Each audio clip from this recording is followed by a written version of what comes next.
I went to Australia. Australia had always been a dream for me. A distant land with its unique wildlife, stunning landscapes, and rich culture. My name is Alan, and the idea of visiting Australia had been lingering in my heart for years. When the opportunity finally arose, I packed my bags with enthusiasm, ready to embrace the adventure. However, what I didn't know was that this trip would teach me a lesson I'd carry for a lifetime. The moment my plane touched down in Sydney, I was greeted by the breathtaking sight of the Opera House and the Sydney Harbour Bridge. The air carried the scent of adventure, and I couldn't wait to explore. My first destination was a small town on the outskirts of New South Wales. I had signed up for a 2-week volunteer program at a wildlife sanctuary, which seemed like the perfect way to give back while indulging in my love for animals. The sanctuary was home to kangaroos, koalas, wombats, and various species of birds. My duties included feeding the animals, cleaning their enclosures, and assisting the staff in rehabilitating injured wildlife. While the work was challenging, I found it deeply rewarding. The staff's dedication and compassion were inspiring, but there was one individual who stood out. Olivia, the sanctuary's manager. Olivia was a woman in her late 30s with a quiet determination and an unyielding passion for protecting wildlife. She often reminded us that we weren't just caring for animals. We were preserving a delicate balance in nature. One day, as we were tending to a sick kangaroo named Joey, Olivia shared her story. "I grew up here surrounded by nature," she began, her eyes glistening. "But as a teenager I was reckless. I didn't understand the impact of my actions. One summer my friends and I started a small fire while camping.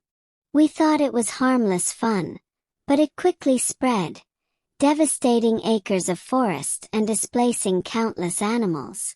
That incident changed me. I've dedicated my life to making amends." Her words struck a chord with me. I realized how often people, including myself, acted without considering the consequences of their actions. Her story planted a seed of reflection in my heart. A week later, we embarked on a trip to the outback to release a group of rehabilitated animals back into the wild. The journey was both thrilling and humbling. The vast expanse of the desert, the red earth stretching endlessly, and the serene silence made me feel small yet deeply connected to the world around me. As we released the animals, I noticed a young boy standing a few meters away, watching us intently. Curious, I approached him and struck up a conversation. His name was Ethan, and he lived in a nearby Aboriginal community. He spoke about his deep connection to the land and the stories his elders told him about living in harmony with nature. "The land is alive," he said, his voice filled with wisdom beyond his years. "If you hurt it, you hurt yourself. If you care for it, it will care for you." Ethan's words, combined with Olivia's story, deepened my understanding of responsibility and interconnectedness. I began to see the world differently. Not just as a place to explore but as a home to cherish and protect. The following day, a wildfire broke out near the sanctuary. It was a terrifying reminder of how fragile the ecosystem was. The staff and volunteers worked tirelessly to evacuate the animals and prevent the fire from spreading. Olivia's leadership was unwavering, and her calm demeanor kept us focused. In the chaos, I found myself rescuing a koala clinging to a burning tree.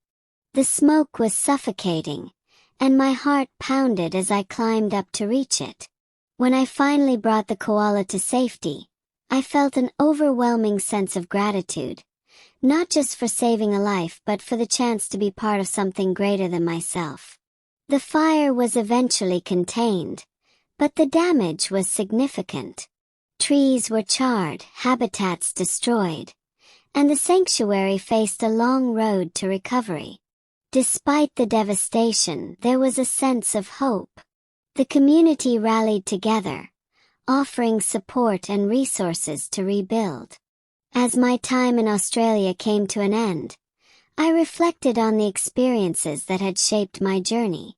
From Olivia's redemption story to Ethan's wisdom and the harrowing wildfire, I had learned the importance of mindfulness, responsibility, and community.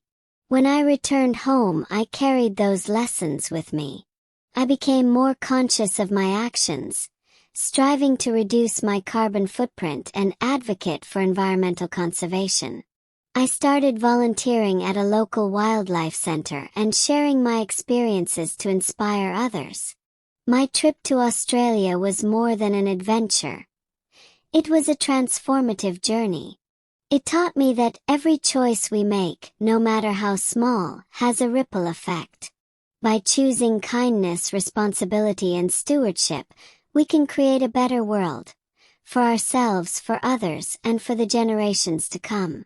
And so, whenever I think of Australia, I don't just remember the stunning landscapes or unique wildlife.